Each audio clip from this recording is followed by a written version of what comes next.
Boa tarde, alunas, alunos, professores, professoras, convidados e convidadas. Sou o professor Wilton Ormundo, diretor do Colégio Mobile. Antes de iniciarmos, eu vou fazer alguns agradecimentos e algumas apresentações bastante breves. Eu vou começar agradecendo os alunos e alunas, professores e professoras das escolas convidadas. Eu vou falar os nomes das escolas e vou pedir gentilmente que vocês acenem para ver onde vocês estão. A Escola Martim Francisco, ok, bem-vindos. Escola Napoleão de Carvalho Freire, bem-vindos. Escola Fernão Dias Pais, bem-vindos. E vou pedir agora para os alunos e alunas da Mobile levantarem as mãos desta casa, que são as pessoas que vivem aqui praticamente.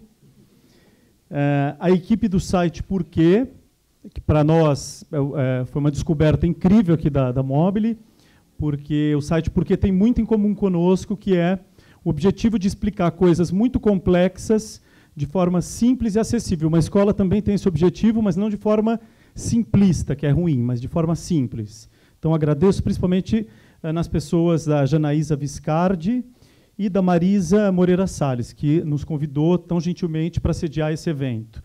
Vou agradecer a equipe Mobile, a Daniel Bresser, a Vivian Mantovani, os professores Roberto Candelori, Márcia Santos, Daniel Ribeiro, as coordenadoras Marta Macaferri e Clara Colombo, a equipe de TI, o André Souza, o César, organização da Maria Inês Tavares também. Vou agradecer ao Gerando Falcões, que nos apresentou esse projeto, na pessoa do Edu Lira, que os alunos da Mobile já conhecem.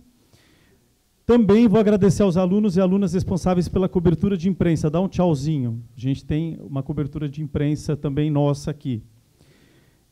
Vou passar agora a palavra para o Mauro Rodrigues, que vai dar continuidade a esse evento. Muito obrigado a todos.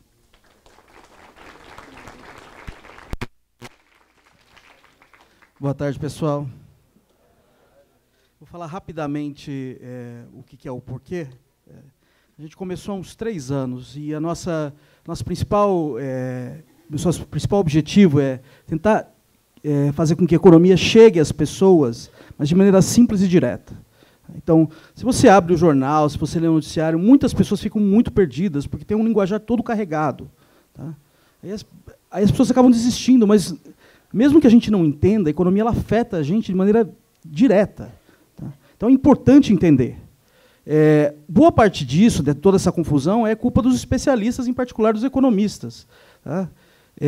Porque os conceitos, no fim das contas, eles não são tão complicados assim. É o linguajar que acaba deixando a coisa difícil de entender. Então, o que a gente tenta aqui no Porquê é tentar usar uma linguagem mais simples e direta, sem o economês, para chegar nas pessoas, e o nosso objetivo é chegar em todo mundo. Tá? Ontem me pediram para explicar por que a gente está entrevistando economistas. Tá? Por que economista é tão importante numa campanha presidencial? Tá? Um candidato, na verdade, ele te apresenta uma plataforma de políticas que ele promete fazer ao longo do mandato dele ou dela. Tá? Então, tem política de educação, política de saúde, política de transporte, cultura, tem um monte de coisa. Só que isso aí custa dinheiro, não cai do céu. E esse dinheiro vem dos nossos impostos. Então, o papel do economista é falar o que é viável, qual o custo de cada uma dessas políticas. Tá? Não é só o custo em termos de dinheiro, é o custo que você abre mão de fazer outras coisas. Se você quer gastar mais em saúde, o dinheiro é finito. Então, você vai ter que abrir mão de algumas coisas, vai ter que cobrar mais imposto da população. Então, esse é o papel do economista, dizer, olha, qual o custo de cada uma dessas coisas e se, de fato, vale a pena. Tá? Outro papel do economista, vai além disso, é pensar em incentivos. Tá? Então, toda vez que você coloca uma política em ação, as pessoas reagem a isso. Então, por exemplo, se que eu melhore, eu tenho uma política excelente que melhora a qualidade da saúde pública. Bom, mas as pessoas reagem, mais gente vai querer usar os hospitais públicos. E aí não vai gerar congestão? Qual que é o custo disso? Então, esse na verdade, é o papel do economista, é um papel super importante, tanto na campanha, quando está discutindo propostas, como depois, na hora de implementar essas coisas. Tá? Economia pode parecer chato, como eu disse, por causa de todo o linguajar, de toda essa coisa carregada, mas eu digo para vocês, é legal para caramba. Então, quem está pensando vocês estão pensando aqui que vocês vão estudar na universidade, é uma carreira muito legal. Tá? Então, Deixa eu dar alguns agradecimentos. Só uma coisa super importante. Esse momento é muito propício para a gente entender plataformas. Então, entender economia é importante para a gente comparar plataformas de diferentes candidatos e decidir, olha, esse aqui que eu quero votar. Tá? Então, entender economia é fundamental nesse sentido. Deixa eu fazer alguns agradecimentos. Então, em primeiro lugar, eu vou agradecer à Escola Mobile pela parceria em organizar o evento. Em particular, o Daniel Bresser e o professor Wilton Ormundo, que estão aqui. Tá? A gente agradece também à Secretaria da Educação do Estado de São Paulo por ter ajudado a organizar a vinda de alunos do ensino público. Tá? A gente agradece também ao Edu Lira e à Ângela, da Gerando Falcões. Tá? Bom, a gente tem uma plateia diversa aqui hoje, a gente tem alunos tanto da Mobile como da rede estadual. Tá? Queria agradecer a presença de vocês. Tá? A gente agradece os economistas que estão assessorando os candidatos. Eu tenho certeza que eles compartilham do nosso anseio de que a mensagem chegue a todo mundo, que todo mundo é afetado, no fim das contas. Tá? Todos os economistas que nós convidamos aceitaram o convite, com exceção do Paulo Guedes, que é economista do candidato Jair Bolsonaro. O Mauro Benevides, que é economista do Ciro Gomes, ele, a princípio, tinha aceito o convite, mas por problemas de agenda não pôde estar aqui. Nós pretendemos, no futuro, entrevistá-lo também. Tá? Esse evento, ele lança a série Guetonomia no nosso site. Então, Guetonomia, a gente tenta discutir conceitos econômicos sob o ponto de vista das periferias. Então, na série estou a gente acabou de mostrar aí no vídeo, a Denise e o Rafa, cadê eles? Estão ali. E eles que, na verdade, vão tocar o show hoje. Eu estou ali só para dar uns pitacos mesmo. Tá? Logo, a gente vai disponibilizar no site os vídeos da série Guetonomia. Então, gostaria de convidá-los para assistir aos vídeos. Tá? O que está faltando? O YouTube. Pessoal seguindo a gente no YouTube, bem-vindos. Mandem perguntas para nós, que a gente vai selecionar. E vocês também, que se tiverem perguntas, façam por escrito, a gente vai estar passando, e vocês entregam, e aí, no fim, eu seleciono algumas questões que dá para fazer. Não vai dar para falar tudo, mas a gente depois entrega para o Pércio, que está aqui. Tá? Então, oi. A Camila está aqui, que está recebendo as perguntas, e a Ana Paula. E o Vlad ali, e a Ana e o Luiz. Eu gostaria de pedir que desliguem seus celulares, por favor. Mais alguma coisa? Eu esqueci? Não, tudo bem. Hoje a gente está recebendo o professor Pércio Arida, que está assessorando o candidato Geraldo Alckmin do PSDB. Muito obrigado, Pércio, pela presença. Então, vou chamar ao palco o Rafa e a Denise. E o Pércio. Tá? Salve, salve. Tudo bem, gente? Gente, não, pelo amor de Deus, todo mundo já almoçou, né? Vamos falar comigo. Tudo bem, gente? Então, tá bom. Deixa eu falar um pouquinho do Pércio. Pércio Arida é formado pela Universidade de São Paulo, é doutor pelo MIT, presidiu o BNDES e o Banco Central. Muito obrigado a todos. Muito obrigado, Pércio. Estamos muito felizes de estarmos aqui pelo segundo dia, estarmos aqui com vocês. E queria fazer uma pergunta para vocês. Quem aqui tem título de eleitor, já tirou o seu título de eleitor? Rapaz! Quem aqui já votou? Então, olha, é com vocês mesmo que a gente quer falar. Da hora, família. Boa tarde. Salve! Vocês se ligaram que na hora que vocês chegaram, estava rolando um som? Então é o seguinte, vocês viram que rolou aqui um episódio da série Sem Patrão com a nossa colega Denise Alves também?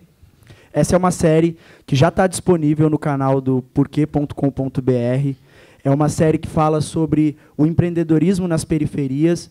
E, para além dessa série, com vários personagens, contando várias histórias, a gente também fez uma trilha sonora desses episódios, contando com 5 músicas que foram compiladas em um CD. Então, ao final desse debate, na saída vocês ganham um CD para poderem ouvir na casa de vocês e depois darem aquele feedback maroto para nós no Facebook. Fechou? Então, iniciando as nossas perguntas, muito obrigada, Pércio, pela sua presença, por aceitar estar aqui conosco. E a primeira pergunta que queremos te fazer é a seguinte: diante de toda a descrença que a população tem com os políticos, com as promessas, a gente precisa ter um respaldo, a gente precisa ter um respaldo mesmo de como essas agendas políticas, econômicas vão ser cumpridas e, mais do que isso, aonde a gente consegue ter uma visão clara da onde a gente está investindo o nosso dinheiro, porque os impostos vêm da onde? Do nosso bolsinho. Então, aonde a gente vai conseguir ver, dentro do seu plano de governo e do seu candidato, como e aonde está sendo investido o nosso dinheiro? Bom, antes de mais nada, eu queria agradecer a oportunidade de estar aqui com todos vocês, agradecer a vocês do Porquê, que organizaram o evento, ao Mobile, que cedeu as instalações, também ajudou a organizar, e especialmente a vocês, alunos.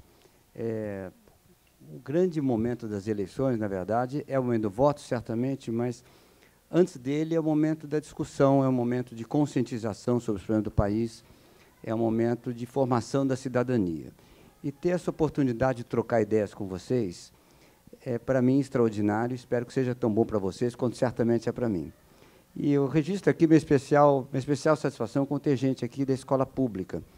Eu vou falar uma coisa para vocês, pode causar surpresa. Eu nunca estudei numa escola privada na vida. A primeira escola privada que eu estudei foi para fazer meu doutorado nos Estados Unidos, que foi MIT. Mas eu fiz escola pública a vida inteira.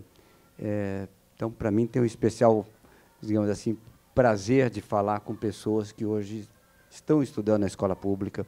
Claro que o ensino público teve tremendas dificuldades, sofreu muito no meio do caminho, mas, certamente, a gratuidade da educação é fundamental, não só pela Constituição, eu diria um pouco mais, é porque é através da educação que nós vamos criar uma sociedade mais produtiva, mais justa, e através da educação que se garante igualdade de acesso a oportunidades. Muito se fala que o Brasil tem uma distribuição de renda desigual, que é verdade, mas o aspecto que a distribuição de renda seja desigual faz parte da vida. Tem gente que trabalha mais, gente que trabalha menos, gente que escolhe profissões que dão mais dinheiro, gente que escolhe profissões que dão menos dinheiro, gente que tem mais sorte, gente que tem mais azar. Enfim, escolhas da vida e circunstâncias da vida. O que não é admissível é que a sociedade não dê a mesma oportunidade de ganhar dinheiro para todos os cidadãos. E isso só se consegue com uma boa educação, que, aliás, diga-se de passagem, é uma das grandes falhas do Brasil. Essa discussão, eu nem sei, é tão vasta e complexa que é difícil até saber de onde começar. Mas eu diria para vocês o seguinte: economia, particularmente setor público, e eu já tive vários cargos no setor público, os últimos foram com o governo Fernando Henrique Cardoso, que foi presidente do Banco Central, fui presidente do BNDES há muito tempo, né? Saí do Banco Central em final de 95. Vários de vocês certamente não tinham nem nascido ainda. Mas o ponto interessante aqui é que a economia do setor público é algo, em tese, relativamente simples de entender. Tem os impostos, que são pagos por todos nós, alguns da forma transparente, quando você paga imposto de renda, outros de formas que você não enxerga, que são chamados impostos indiretos, estão embutidos no preço. Você vai comprar arroz, vai pôr gasolina, vai usar energia elétrica, você está pagando imposto e não percebe que está pagando. Mas o dinheiro do governo vem todo de impostos. O que o governo faz? Ele aplica esse dinheiro. Onde ele aplica? Como ele aplica? Quem discute onde aplica?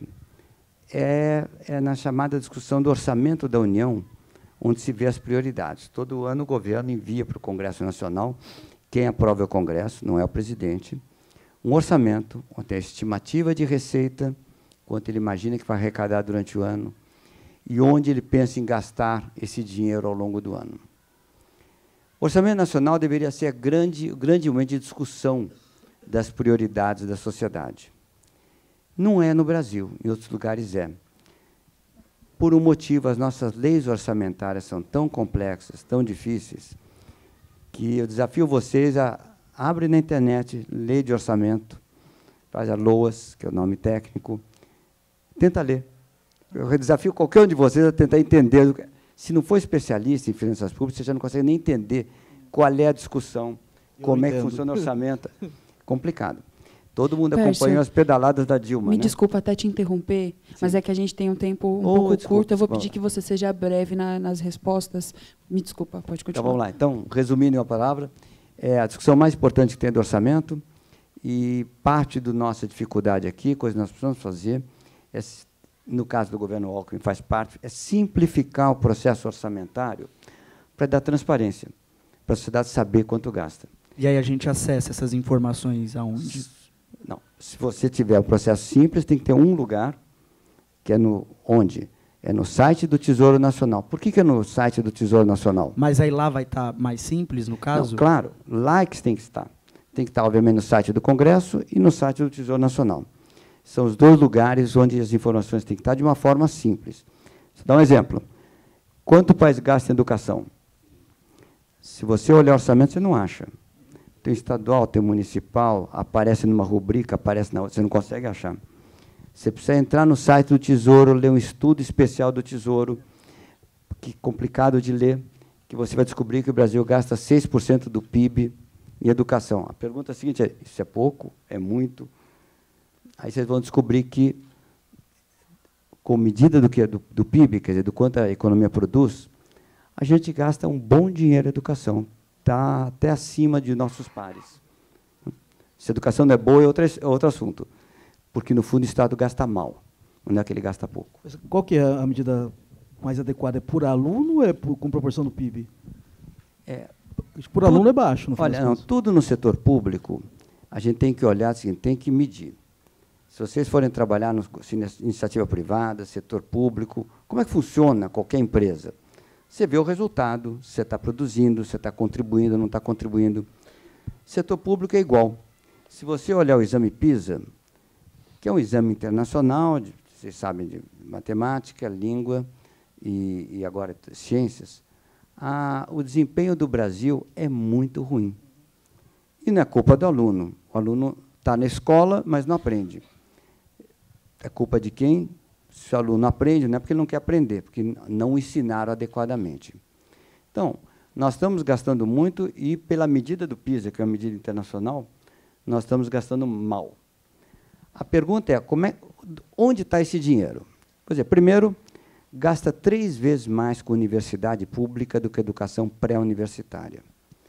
Essa proporção é recorde mundial. Nenhum país gasta tanto com universidade pública versus educação pré-universitária. Então, claramente, já tem uma distorção. Tem uma distorção, além do mais, que ela é socialmente injusta, porque quem tem mais dinheiro coloca o filho na escola privada, e aí o filho recebe uma boa educação e entra na universidade pública e estuda de graça.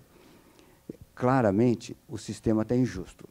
Sei que é um certo tabu de falar, mas está injusto, e está gastando muito na universidade, muito pouco na educação básica, que é a educação pré-universitária, são os 3 ciclos, e, na verdade, está gastando com quem não é o caso de gastar, em vez de gastar com quem precisa gastar. Acho que até dentro desse parâmetro, pegando esse gancho que você falou, né, em uma entrevista há algum tempo atrás, o cantor criolo deu uma entrevista ao ator Lázaro Ramos. E aí, um trecho dessa entrevista, ele fala que chegar aqui é um milagre das artes, né? E aí eu queria entender e saber se, dentro do plano econômico proposto pelo senhor e pelo seu candidato, casos como o meu e o da Denise, como fazer para que não sejam só uma exceção? Olha, essa questão é muito interessante e começa lá atrás. O momento de maior plasticidade do cérebro é a primeira infância. Então, você ter creche, período integral, ter licença parental e ter um programa, não é só de educação que importa, educação e saúde coordenados, faz uma diferença enorme. Os estudos são cristalinos. Crianças, estou falando de crianças de 2 anos de idade, 3 anos de idade, 4, expostas a poucas palavras, têm uma capacidade de aprendizado para o futuro menor do que crianças expostas a um vocabulário mais diversificado. Crianças que ficam largadas em casa, versus crianças que vão na escola, na primeira infância, faz diferença também. Se for na escola, tiver interação, tiver ensino, melhor ficar largado em casa. Estou dando um exemplo que esse problema de educação tem que começar lá atrás, na primeira infância. Eu não estou dizendo que a educação universitária não é importante, longe disso, mas o Brasil perdeu de perspectiva onde, de fato, acontece a diferença. A diferença acontece na educação pré-universitária. Se ganha ou perde a batalha, até os 17 anos, do ponto de vista do país. Então, dentro do plano de governo de vocês vão priorizar a educação das crianças? Sim, não, toda a educação até o ciclo de 17 anos. De 17 para cima? Não, 17 para cima. Não é que não, olha, nós temos inúmeras universidades, claro que a educação universitária é importante, mas aí tem um outro universo, porque as universidades têm autonomia, e o Brasil já gasta muito em universidades. Onde falta ênfase é na educação básica. Nesse sentido, assim, essa reforma recente que foi feita, de ensino técnico, é uma bela reforma, porque antes você tinha um currículo só para o país inteiro. Resultado, o aluno chega ali aos 15 anos, 16 anos, e fala, o que vai melhorar a minha vida, a minha condição de emprego, continuando na escola? Tem uma enorme evasão escolar. Com essa reforma recente, que ainda não foi implementada, mas a reforma recente, permite cursos técnicos, cursos voltados para a economia de cada região. Se o estudante está no curso médio, está numa região turística, o que é crítico? Tem que aprender para falar inglês, porque vai receber turista, né? Cursos de capacitação. Nosso ensino, por exemplo, é obsoleto.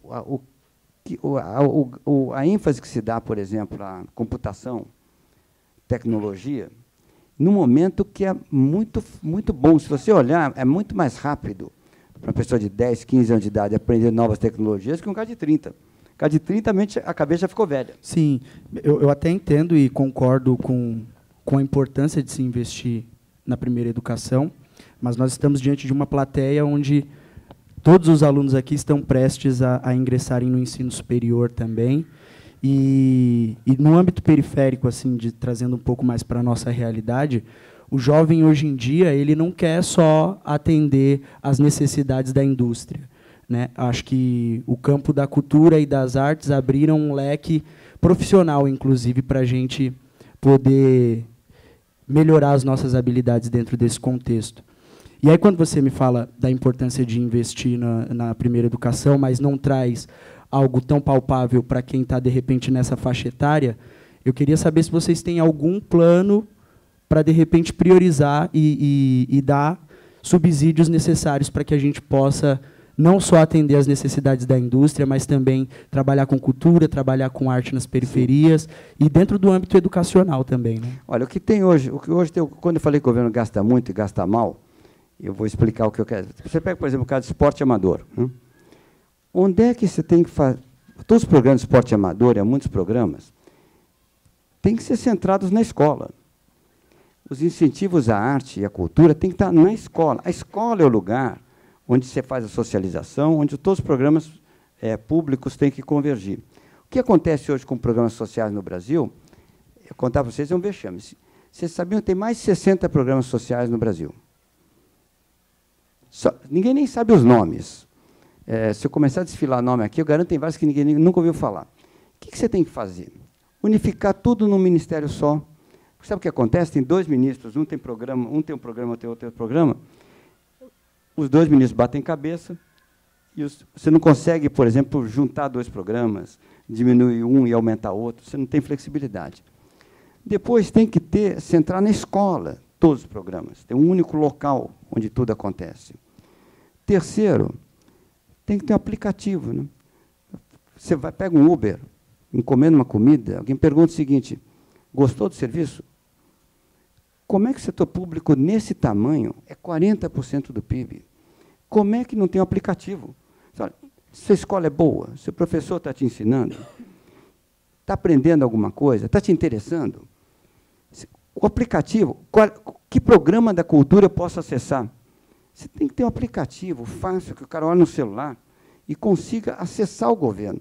O governo não tem que ser uma coisa voltada para ele, o governo, tem que voltar para as pessoas. E esse aplicativo está dentro do plano de governo de vocês? Sem dúvida. O governo tem que ser um governo digital. Quando digo governo digital, não é só porque a palavra digital está na moda, não. É porque a maneira de você tornar o governo mais eficiente e, ao mesmo tempo, gastar menos é via recursos digitais. E aí é essa maneira que você encontra, então, para, de repente, gerar o subsídio para as pessoas que querem trabalhar com arte? Porque essa foi a pergunta, no caso, né? Como gerar subsídio para que essas pessoas, para que esses jovens possam ter dentro, eu acho que é super relevante que isso esteja dentro da escola, porque eu acho que é onde é o caminho de entrada mesmo para várias outras coisas, mas então dentro do plano de governo... Eu vou te dar um exemplo. Quando você vai fazer a grade de ensino, quer dizer, o que o estudante vai aprender na escola? Uma coisa é 3 pessoas em Brasília, reúnem no gabinete e resolvem, a matéria é essa, o conteúdo é esse. Mas se o estudante quer fazer outra coisa da vida, aquilo não lhe interessa. Claro, tem um conjunto de coisas obrigatórias, português, matemática, etc.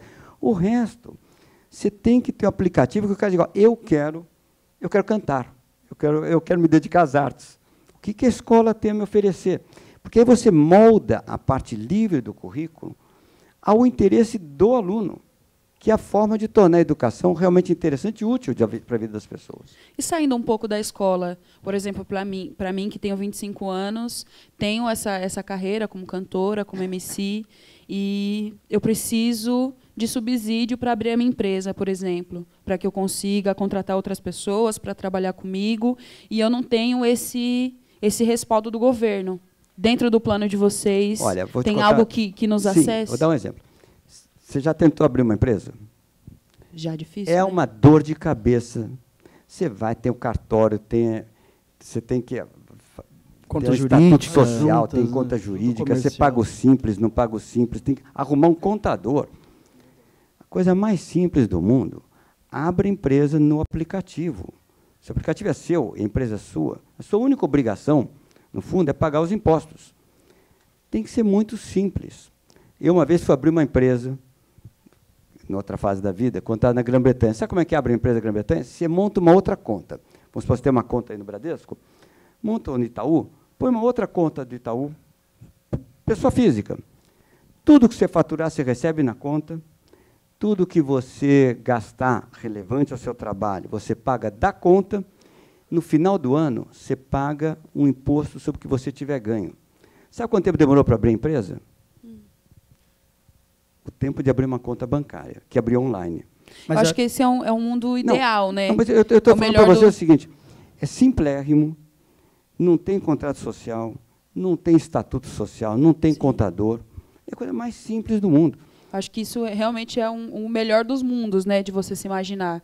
E se você parar para pensar que o Brasil é um dos países mais desiguais do mundo, né, e dentro do plano econômico proposto pelo seu candidato, como garantir que os grupos vulneráveis vão ter prioridade, assim, colaborando para resolver esse problema da desigualdade que enfrentamos aqui? O conceito de grupo vulnerável é um conceito interessante, porque uma coisa é a Bolsa Família, né? Pessoas que estão abaixo da linha da pobreza, né? Mas tem muita gente, o conceito de vulnerável é mais amplo. Você pode estar ganhando bem hoje, mas amanhã perde o emprego e perde renda, né? Ele está no emprego que lhe dá uma vulnerabilidade de vida muito grande. Como é que faz? Primeiro, do ponto de vista de políticas sociais, a gente vai ter um cadastro único para todos os brasileiros. Os 60 programas, você tem um cadastro, unifica.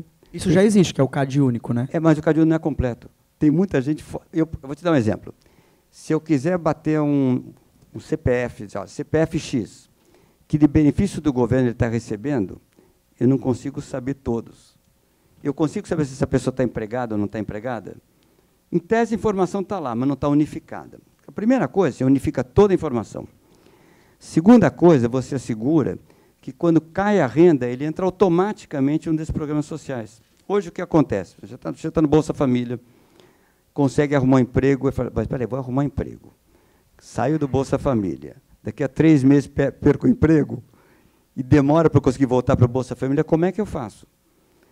Se você fica cadastro único e o critério, digitalmente, perder o emprego, entra automático no Bolsa Família.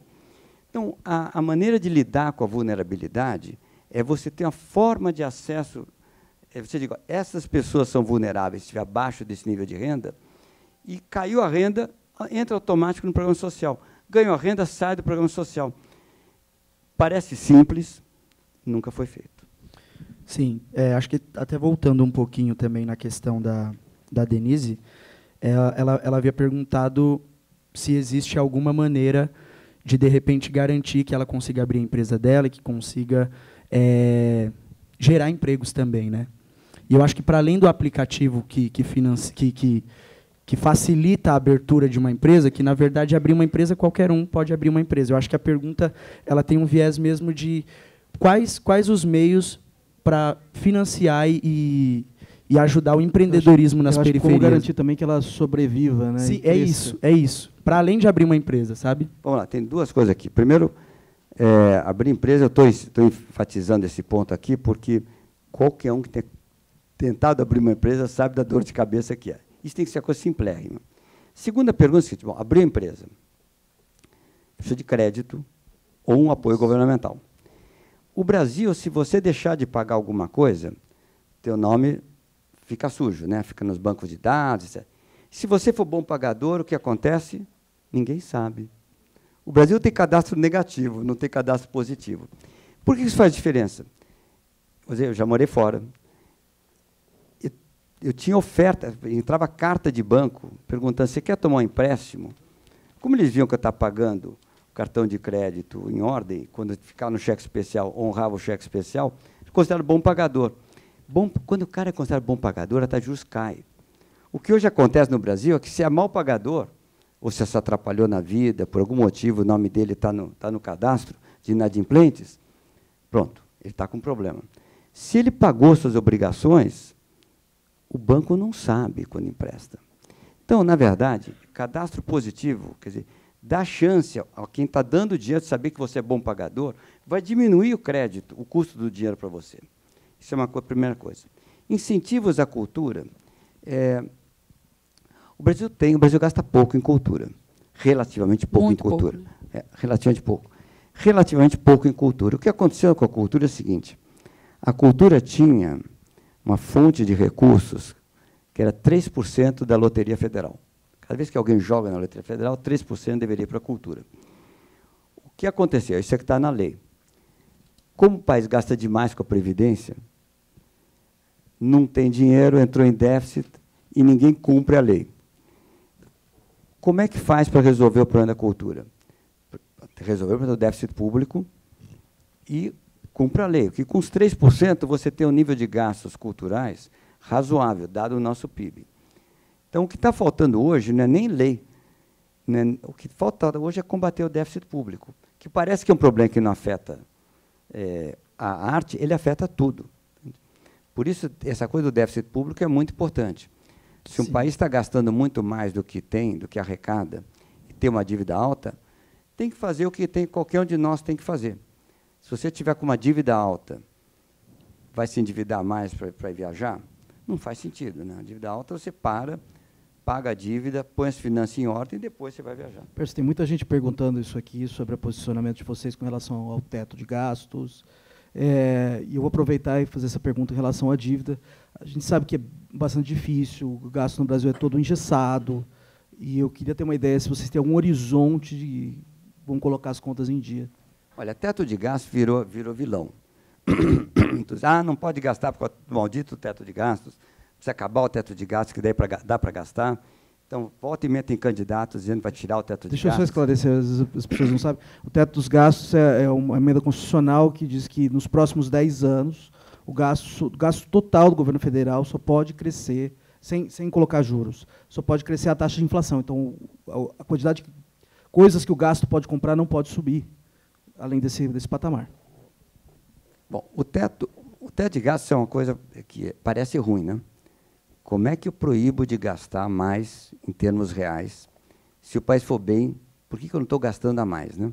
Com um país tão carente como o nosso? O fato é que tem uma enorme diferença entre o que aconteceu em alguns estados, feito São Paulo, e o que aconteceu na União. São Paulo, as contas estão em ordem, e São Paulo nunca teve teto de gastos nenhum, porque a administração pública foi responsável. No nível da União, o país gastava 11% do PIB, gastos primários da União, quer dizer, com folha, benefícios sociais, programas sociais, arte e tudo mais. foi de 11 para 20. E só parou em 20 porque tem o teto. Então, claramente, a dinâmica é de uma total irresponsabilidade no nível da União. Mas existe um horizonte dentro do plano econômico do governo de Olha, Jesus? você sabe que eu sou super franco e super direto. Para combater o déficit, primeiro precisa terminar com o déficit e zerar o déficit. Depois precisa ter algum superávit para conseguir estabilizar a dívida. No horizonte de 4 anos, eu não vejo como mexer no teto. Pronto. A pergunta é a seguinte: puxa, mas não vai mexer no teto, então não vai melhorar os gastos públicos? Vai, porque tem muita ineficiência. Tem muito dinheiro gasto com o que não precisa. Tem muito corte para fazer alocação melhor de dinheiro. Vocês vão começar a cortar por onde? Olha, eu vou primeiro dar um exemplo assim, que é relativo à questão das perguntas sobre gastos obrigatórios, né? Todo mundo diz assim, não, 97% da União está engessado. Está e não está. Uma coisa é você dizer o seguinte: eu preciso pagar o salário do funcionalismo público pontualmente em dia. Sim. Outra coisa é dizer que cada 3 anos esse funcionário público sobe de carreira. A cada 5 anos ele sobe na carreira. Automaticamente passa a ganhar mais. Uma coisa tem nada a ver com a outra. Outra coisa é dizer que todo final de ano todo mundo ganha um bônus que seria por meritocracia, mas, na verdade, 99% das pessoas ganham bônus. Mas isso não tem nada a ver com o salário. Então, eu estou dizendo para você o seguinte: tem muita coisa que parece que está rígida, mas não está rígida. Se tiver vontade, determinação política para mexer. Então, o início vai ser o corte dos privilégios dos funcionários públicos, é isso? Olha, a palavra privilégio de funcionários públicos tem várias conotações aí. Tem o fato que, na média, algumas categorias ganham mais que a iniciativa privada. Espero assim, chofer no serviço público versus motorista de serviço público versus motorista do setor privado. Tem a ver com advogados no setor público versus advogados no setor privado, e tem a ver com o regime de aposentadorias. No Brasil, você aposenta, em muitos casos, antes de aposentar, você ainda sobe um degrau, né? Aposenta com cargo acima, e aposentadoria com salário integral. Sim. Na Grã-Bretanha, por exemplo, quando você aposenta, seu salário cai pela metade. Mudando um pouco de assunto, mas eu acho que também, entrando dentro da ideia da Previdência, né, os nossos pais, e eu acho que os pais de muitos de nós que estamos aqui hoje, começaram a trabalhar muito cedo, muitos antes da média que rola no Brasil, e existe um medo se eles vão conseguir ter uma velhice tranquila e receber as suas aposentadorias em dia. Como que, dentro do plano econômico proposto pelo senhor e pelo seu candidato, vocês vão garantir que os nossos pais e que os pais de muitos aqui vão conseguir receber as suas aposentadorias em dia? Olha, a aposentadoria é sagrada. Você tem que combater o déficit público justamente para ter recursos para honrar as aposentadorias, que é você contribuir a vida toda e parou de trabalhar por uma questão de idade. Então, honrar a aposentadoria é sagrado. Diminuir o valor de benefício de INSS está fora do nosso programa e fora do nosso horizonte. Outra coisa é a idade mínima de aposentadoria. O fato é que, graças aos avanços da medicina, que todo mundo tem mais preocupação com saúde hoje, as pessoas fazem mais exercício hoje, felizmente, as pessoas vivem mais. Realidade, o mundo inteiro tem idade mínima de aposentadoria. Porque nós estamos vivendo mais que os nossos pais. Com certeza, nossos filhos vão viver mais do que a gente. Então, a idade mínima tem que ajustar com a demografia, com quantas pessoas vivem. O mundo tem como parâmetro por volta de 65 anos. O que não pode acontecer, vou dar um exemplo aqui de São Paulo.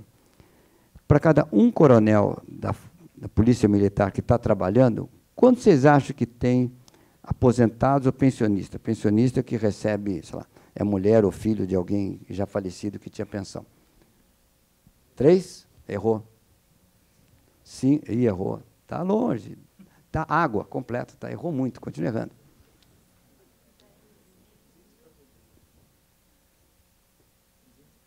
20?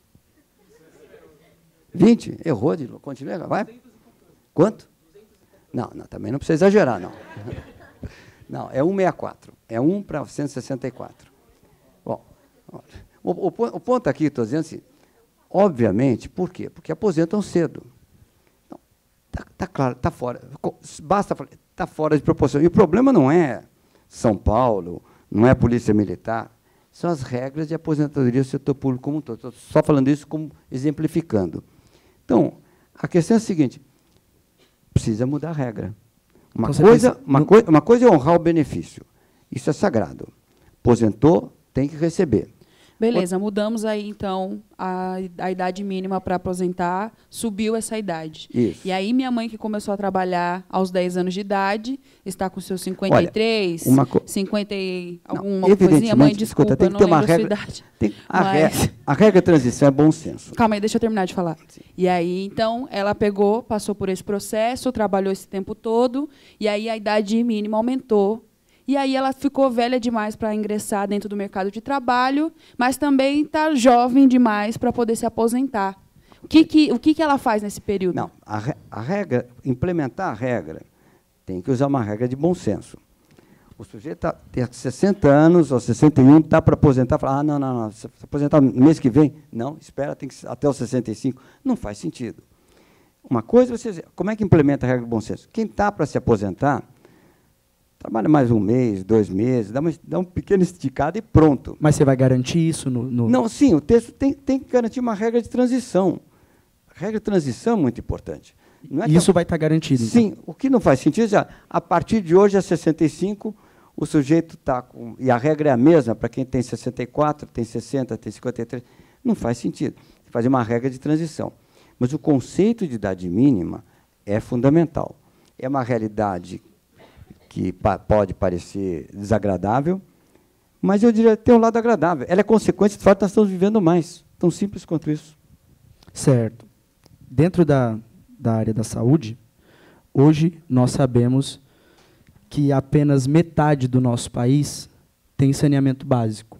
E nas periferias, esse problema torna-se mais gritante e fedorento. Né? E aí eu gostaria de saber se existe alguma estratégia para colocar isso como uma prioridade, porque, consequentemente, vai refletir aí na nossa qualidade de vida. Nesse caso, é gestão ou é falta de recursos? Olha, vamos lá. Primeiro, esse é um dos problemas mais sérios que existe na saúde pública brasileira. E o retorno social de investir em saneamento, você investe R$1 em saneamento e economiza 4 para frente, porque se evita doença, aumenta a expectativa de vida e assim por diante. Então, nossa performance no saneamento básico é horrorosa. Esse é um dos problemas básicos. Bom, aí qual a resposta? Resposta intuitiva? Bom, vamos colocar o Estado para investir no saneamento básico. A realidade é o seguinte, não tem dinheiro. Já está com déficit hoje. Como é que faz, então? E dizer para vocês, como faz em boa parte dos países do mundo. Tem que ter investimento privado. Vocês acham que não é lucrativo investir em saneamento e água? É, claro que é. Mas por que tem investimento privado para tirar o pré-sal, para tirar petróleo? Tem investimento privado em transmitir energia elétrica, esses linhões todos, que vêm lá do norte até São Paulo, é tudo dinheiro privado, investimento privado. Por que tem tanto investimento privado em certas áreas de concessões públicas? E no saneamento não entra um tostão de capital privado. Sabe por quê? Porque do jeito que está hoje, estão as leis de quadro legal, só se o sujeito for doido para investir em saneamento. Por quê? Tem uma briga entre Estado, União e municípios, o cara não sabe a tarifa que ele vai cobrar. Se brigar com o governo, não tem quem faça intermediação, não entra no tostão. Então, o que tem que fazer saneamento básico, antes de mais nada, é criar as condições para ter tanto investimento em saneamento básico quanto tem no pré-sal, quanto tem em tantas outras áreas da economia. Está cheio de companhias do mundo inteiro, estrangeiras, interessadas em investir no Brasil. Mas o senhor acabou de dizer que é burocrático esse processo e, de repente, as indústrias não estão tão dispostas Não, o problema não é a burocracia, não, é a regra legal. Você tem que montar o que se chama uma agência reguladora, tem que dar segurança jurídica, sei que são palavras que para vocês podem parecer vagas, mas você precisa criar as condições de ambiente de negócios para permitir para alguém do setor privado investir. E aí vai investir como em outros países investem. E quais são as condições que você pensou para oferecer para E também, além de quais são essas condições, se essas condições vai valer tanto para as empresas grandes quanto para uma microempresária. Não, peraí, nós estamos falando de saneamento básico. Também, mas eu estou falando também sobre melhorar ai, meu Deus, esqueci a palavra. Isso, melhorar esse ambiente de negócios, não só para essas empresas grandes, sabe? Vamos lá. Então, são duas coisas aqui. Sim. Para saneamento básico, precisa ter, primeiro, uma agência reguladora. Alguém que diga assim, se o governo não deixa reajustar a tarifa, como é que compensa o sujeito que fez o investimento? Para dar um exemplo, entre outras coisas. Precisa ter. Outras áreas têm, essa área não tem. Então, é para tornar o ambiente de negócios bom para o investimento em saneamento básico. Mas outra questão é muito mais ampla. Como é que faz para criar um ambiente de negócio bom para todo mundo, né? Assim, primeiro, simplificar a economia, primeira coisa. Eu dei o exemplo de montar empresa, mas é pagar impostos, é contratar gente, tem que simplificar. O Brasil hoje é um país extraordinariamente burocrático. Segundo, tem que ter cadastro positivo para as pessoas poderem tomar dinheiro mais barato. Você constrói um negócio, como é que você constrói um negócio? Com capital próprio? Muito raro o caso que você constrói capital próprio. Se constrói com empréstimo ou com sócios. Então, você criar um ambiente que faça florescer o empreendedorismo é crítico no Brasil. O Brasil é um país ultraempreendedor. Eu vou dar um exemplo para você, que você vai curioso assim. O que é o setor que vocês acham que mais sucesso na economia brasileira hoje? Agronegócio. Disparado. É o que mais cresce, é o que... Olha, agronegócio é o seguinte, não tem intervenção governamental, onde teve não deu certo. O Brasil tinha o Instituto Brasileiro do Café, e hoje todo mundo toma café expresso numa maquininha feita italiana, e uma capsulinha da Nespresso, que é suíça. O Brasil perdeu a oportunidade de criar uma indústria de café e tinha o Instituto Brasileiro de Café. O Brasil tinha o Instituto Brasileiro de Açúcar e Álcool. Quebrou o Instituto, quebrou todo mundo associado a açúcar e álcool. Onde o Brasil dá certo? Na laranja, mas não tem Instituto Brasileiro de Laranja. Na soja, não tem Instituto Brasileiro da Soja. Por que a agricultura deu certo? Porque paga relativamente poucos impostos, carga tributária mais baixa, propicia o empreendedorismo, tem pesquisa tecnológica. Antigamente, cerrado não valia nada. Mas aí qual que é a relação do agronegócio com saneamento, no caso? Não, eu estou só dando um exemplo aqui para vocês, que é o seguinte, ambiente de negócio, eu estou dando um exemplo com o Brasil empreendedor. Quando o governo não atrapalha e ajuda fazendo pesquisa, como é o caso da Embrapa ajudou a agricultura, o Brasil vai. Então, os agricultores lá do Rio Grande do Sul foram lá para o Centro-Oeste e foram sozinhos. Os caras vai, leva o trator, começa a cultivar. O Brasil é empreendedor. Eu estou citando o agronegócio como exemplo de empreendedorismo. Então, o Brasil é naturalmente empreendedor. O que trava o empreendedorismo no Brasil é o excesso de burocracia, é a complicação de impostos, é a falta de acesso ao crédito, que é tudo coisa que o governo, mudar as leis de uma forma inteligente, consegue fazer. Hoje, quem mora nos extremos da cidade leva, em média, 2 horas... então vamos para a pergunta. Então, vou perguntar essa. Tá? Desculpa. A gente leva, em média, 2 horas até o trabalho, mais uma carga horária média de 8 a 12 horas, e mais 2 horas para voltar. E aí acaba que o nosso bairro vira apenas um bairro dormitório. Existe alguma estratégia dentro do plano econômico para facilitar esse problema? Bom, tem, de um lado, em parte da estratégia é óbvia, parte não é. Quando eu digo assim, parte óbvia, tem que olhar o problema da mobilidade urbana da forma correta. Então, metrô é a solução para muita coisa. Mas está bem atrasado, Mas está muito atrasado. Não, se está atrasado em São Paulo, imagino que está atrasado no resto. Mas você tem uma outra característica também, que é da flexibilidade. A União está cheia de imóveis no centro da cidade. Esse que pegou fogo é um exemplo, entre outros. Mas quando vai construir uma casa, fazer um predinho para Minha Casa Minha Vida, onde é que constrói o prédio? Num lugar longe, lá no fim do mundo, que às vezes não tá, alguém compra o imóvel, mas ele fica mais grave para da mobilidade ainda.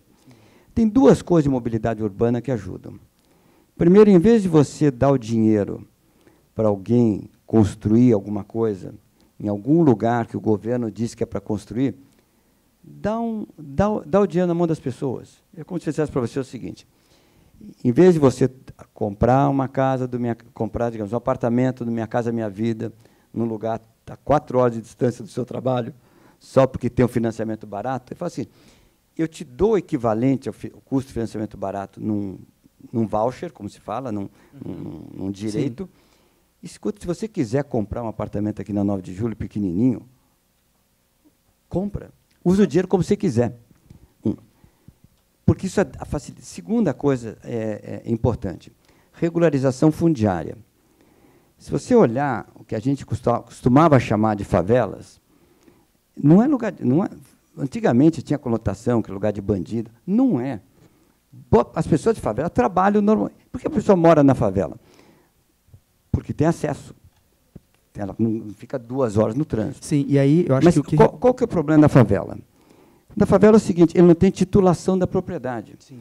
E tem lá uma casinha, um barraco, e aquilo não é dele, né? Ele mora lá, às vezes tem a gangue da favela que obriga ele a pagar um aluguel, e ele mora lá, mas aquilo não é dele. Como é que resolve esse problema?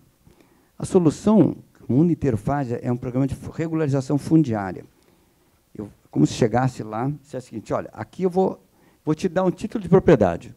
Você é dono do barraco 32C, quadra D, faz um zoneamento e te dá o título. Quando você tem uma propriedade, qual a diferença que faz? Primeiro, se você for tomar um empréstimo, os juros caem para mais da metade, porque você já tem uma propriedade colateral. Segundo, se em algum momento você quiser mudar de lugar, você vende aquilo e tem um dinheiro para começar a vida em outro lugar. Esse título se aplica às ocupações, que, por um exemplo que você trouxe do prédio Olha, que pegou fogo, porque muita gente que está morando ali naquelas ocupações são pessoas que querem fugir dessa distância entre o trabalho e a sua casa. Tem casos e casos. Favela no Rio de Janeiro, é acima da cota 200, quer dizer o seguinte: a favela está ocupando um terreno ambiental. Aí não tem jeito. Você não pode legitimar quem está ocupando um terreno que, na verdade, é protegido pela regra de meio ambiente. E para onde eles vão? Não. Você tem o outro caso, que é o sujeito que está, só para dar um exemplo, abaixo da cota 200. Ou o sujeito que não está em terreno ambiental. Esse, você tem que dar o título de regularização fundiária. Isso não tem a ver com ocupação ilegal de imóveis. Fazer ilegal de imóveis é outra questão. Mas o que eu volto ao meu ponto é o seguinte: se fizer um amplo programa de regularização fundiária no Brasil, isso tem um efeito, do ponto de vista de mobilidade urbana e de enriquecimento das pessoas, enorme. O que acontece hoje é o pior dos mundos. Você mora, paga um aluguel para alguém que nem dono da casa e não tem nada. Bom, acho que a gente pode partir para as... A gente tem algumas perguntas, várias perguntas, na verdade. Tem uma primeira pergunta que você mencionou, essa ideia do governo digital, e tem uma preocupação de quem está fazendo a pergunta, de que as pessoas não têm acesso à internet e não têm celular. Como é que faria nesse caso? Bom, preocupação mais que legítima, porque a solução, se você não tiver acesso à internet, celular, não se aplica, né, obviamente. O Brasil está fazendo um progresso grande de acesso à internet celular. Tem alguns programas que muito se pode fazer de redes públicas de acesso. O barateamento do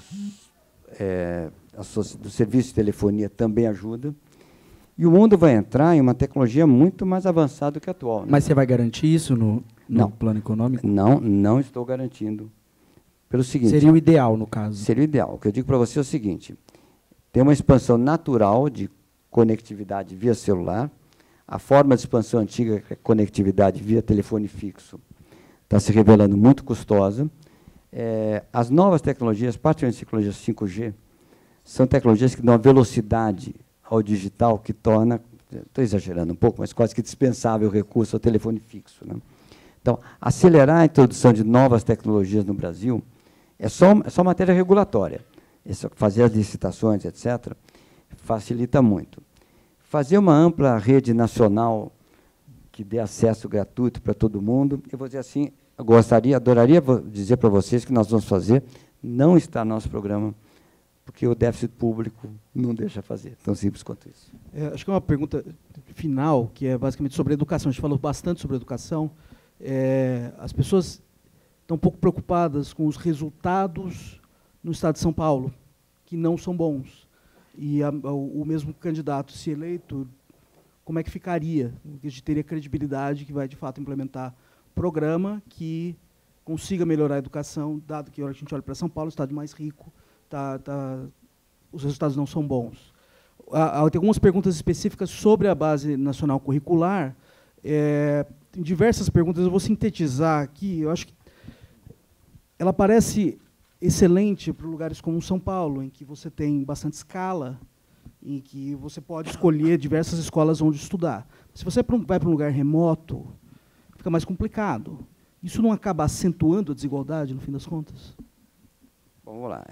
Os resultados do IDEB, que São Paulo perdeu, 3 pontos, etc., faz o seguinte, São Paulo, se você olhar historicamente, sempre teve resultados, sempre esteve na liderança do IDEB nacional. Mudaram os critérios agora.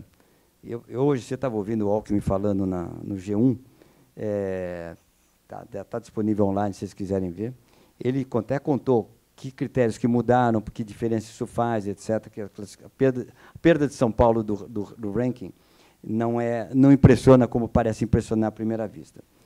Então, mas a questão de educação é fundamental. Eu não estou dizendo que a gente tem uma ótima educação em São Paulo, não. Tudo é relativo, né? São Paulo em relação ao resto. A questão de como educar em lugares com mais distância não é fácil ser resolvida. Os estudos de educação exclusivamente online mostram o seguinte: se você tiver um bom professor, um professor razoável, e depois você vê uma aula online, a aula online ajuda muito. Por exemplo, quem gosta de matemática aqui, quantos de vocês gostam de matemática aqui? Bom, quem gosta de olhar a Khan Academy? Já. Bom, depois vou passar a referência aqui. O Mauro vai passar depois a referência. É um site que é o seguinte: eles pegam assim, os melhores professores para cada tipo de matemática, como é que você ensina aquilo da melhor forma no mundo inteiro. Então, são incríveis as aulas, tem uma didática extraordinária. Agora, se você aprender algo que você não sabe, nunca viu ninguém falando direto na Khan Academy, não é tão simples. Mas se o professor te der uma aula e você reforçar com uma aula online, aí a combinação é muito poderosa. O que eu estou dizendo aqui, assim, nada substitui a presença do professor, essa física do professor. Entende? Então, lugares distantes realmente tem um problema, sim. O lado positivo é que o Brasil fez uma urbanização extraordinariamente rápida em 40 anos. Tem um lado negativo, que as cidades incharam, todas as cidades colapsaram, né? Nós temos falta de tudo, falta de hospital, falta de rua, falta de eletricidade, falta de telefone. O outro lado é que a população que fica realmente no campo, em regiões mais afastadas, diminuiu muito no Brasil de hoje.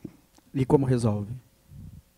Aí não tem jeito, tem que colocar escolinhas locais, tem que fazer um programa de interiorização do ensino.